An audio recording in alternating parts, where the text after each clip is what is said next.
ఇగో మా సునీతమ్మ బిడ్డ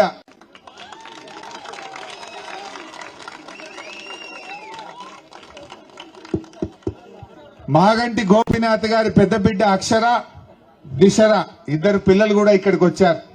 ఆ పిల్లలు వాళ్ళ అమ్మకు చేదోడుగా ఉండాలని అమ్మకు తోడుగా ఈ ఎన్నికల్లో ప్రచారానికి పాపం రాత్రి పగలు అమ్మకు తోడుగా ఉన్నారు. మరి ఆ బిడ్డల ముఖం చూసి మీరు అందరూ కూడా సునీతమ్మను దయచేసి ఆశీర్వదించాలని కోరుతా ఉన్నా. అక్షర దిశర ఎన్నడూ పాపం వాళ్ళ నాన్నున్నప్పుడు కాలేజీకి స్కూలుకు పోవడం తప్ప ఏనాడు రాజకీయాల్లోకి వచ్చిన వాళ్ళు కాదు. కానీ అమ్మ నాన్న లేని అమ్మ ఒక్కటి పాపం ఇల్లు తిరుగుతుంటే అమ్మ బాధ చూడలేక ఇద్దరు పిల్లలు చేదోడు వాదోడుగా అమ్మ కోసం అమ్మ పక్షాన వాళ్ళందరూ కూడా తిరుగుతా ఉన్నారు. ఎంత బాధ కలుగుద్దంటే ఈ కాలేజీకి పోయే పిల్లలు వీళ్ళ మీద పోలీస్ కేసు పెట్టించిండు రేవంత్ రెడ్డి. ఎంత దుర్మార్గుడో ఒక్కసారి మీరు ఆలోచించండి. ఈ పిల్లలు ఏమైనా తప్పు చేసిండ్రా? అమ్మకు సోపతిగా అమ్మ వెంట అమ్మ కోసం ఇద్దరు ఆడపిల్లలు తల్లి వెంట తిరిగితే ఈ ఇద్దరు ఆడపిల్లల మీద కేసు పెట్టిన రేవంత్ రెడ్డికి మీ ఓటుతోనే సమాధానం చెప్పాలని చెప్పి నేను కోరుతా ఉన్నా. ఈ అభం శుభం తెలియని పిల్లలు ఈ కాలేజీలకు పోయే పిల్లల మీద కేసు పెట్టించవచ్చా?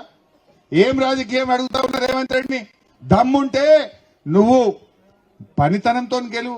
ఈ పిల్లల మీద కేసులు పెట్టి భయపెట్టిస్తావు, గా తల్లి మీద కేసు పెట్టి భయపెట్టిస్తావు. ఆ తల్లి కన్నీళ్లను రాజకీయం చేసి నువ్వు ఎన్నికల్లో గెలవాలనుకుంటావు. అసలు మనిషివేనాడు? నేను అడుగుతా ఉన్నా రేవంత్ రెడ్డిని. ఇంత మంచి చిన్న పిల్లల మీద కేసులు పెట్టి రాజకీయం చేస్తా అంటే ఈ పిల్లలు తిరగద్దు, కేసు పెడితే పిల్లలు భయపడాలి. భయపడతారా? తల్లి కంటే ఎక్కువ ఎవరుంటారు? తల్లి కంటే ఎక్కువ ఎవరుంటారు? అందువల్ల మా అమ్మ కోసం బాజప్తా తిరుగుతామన్నారు. ఆ పిల్లలు తల్లి వెంట ఈ రోజు ప్రచారంలో తిరుగుతా ఉన్నారు. దయచేసి ఈ ఎన్నిక చాలా ముఖ్యమైంది.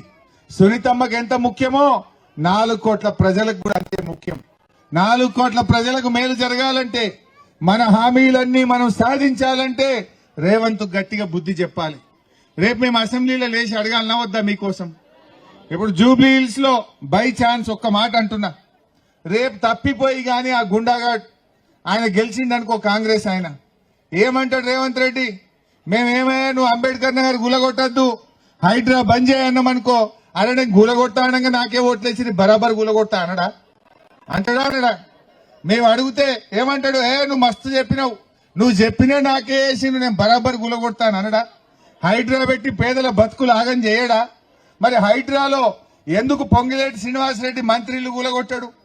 రేవంత్ రెడ్డి తమ్ముడు గీన్నే పక్కపొండ తిరుపతి రెడ్డి ఇల్లు కూడా నీళ్లలోనే ఉంటది, అది మాత్రం గులగొట్టాడట. ఆయన తమ్ముంది గులగొట్టాడట, మంత్రి పొంగులేటిది గులగొట్టాడట, చీఫ్ విప్ మహేందర్ రెడ్డి ఇల్లు గులగొట్టాడట, మంత్రి వివేక్ ఇల్లు గులగొట్టాడట, పేదోళ్ల బస్తీలు పేదోళ్ల గుడిసెలు మాత్రమే గులగొట్టాడట. మరి ఇదెక్కడి న్యాయమో అని నేను అడుగుతా ఉన్నా. ఈ అన్యాయాన్ని సహిద్దామా? ఈ అన్యాయాన్ని మనం బలపరుద్దామా? ఈ అన్యాయం ఆగాలంటే, ఈ దగ ఆగాలంటే కాంగ్రెస్ పార్టీకి మనం గుణపాఠం చెప్పాల్సినటువంటి అవసరం ఉంది. బాగా ఆలోచించండి. వాళ్ళు ఒక 6,000 5,000 ఇచ్చి రేవంత్ రెడ్డి ఏమనుకుంటుండట? ఇక పైసలు మస్తు వంచినా మేమే గెలుస్తామంటుండట. పైసలు వస్తే గెలుతారా? పైసలకు మనం అంత మోసపోతామా? మనకు తెలియదా? ఆయనకే చాలాక్తనం ఉన్నదా? ఆయనకే రాజకీయం వచ్చా?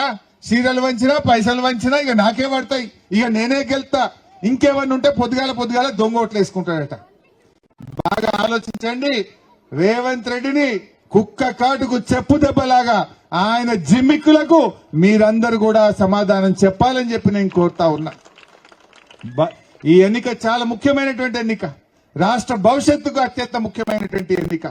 ఇవాళ పిల్లల భవిష్యత్తు, మీ పిల్లలకు ఉద్యోగాలు ఇస్తా అన్నాడు, మాయ మాటలు చెప్పిండు. ఒక్కటే సంవత్సరం 2 లక్షల ఉద్యోగాలు ఇస్తా అన్నాడు. 2 ఏళ్ళ 10,000 కూడా ఇయ్యలే. 2 ఏళ్ళైనా 10,000 ఉద్యోగాలు ఇయ్యలే. పాపం ఆ పిల్లలు కూడా ఎలక్షన్ల పోటీ చేస్తున్నారు, గల్లీ గల్లీ తిరుగుతున్నారు. రేవంత్ రెడ్డి మోసం చేసిండు, రేవంత్ రెడ్డిని ఓడగొట్టుండ్రని ఆ నిరుద్యోగ యువకులు ఉస్మానియా యూనివర్సిటీ నుంచి వచ్చి ఇల్లు తిరిగి కాంగ్రెస్ మోసాన్ని, రేవంత్ రెడ్డి మోసాన్ని గడప గడపకు జూబ్లీ హిల్స్ లో చెప్తున్నారు. వాళ్ళ ఆశ ఏంది? రేవంత్ రెడ్డి ఓడితే మాకు ఉద్యోగాలు వస్తాయి, ఆయనకు సోయొస్తుంది, ఆయనకు బుద్ధి వస్తుంది, గప్పుడన్నా మాకు ఉద్యోగాలు ఇస్తారని ఆ నిరుద్యోగ యువత గల్లీ గల్లీ గడప గడపకు తిరుగుతా ఉంది.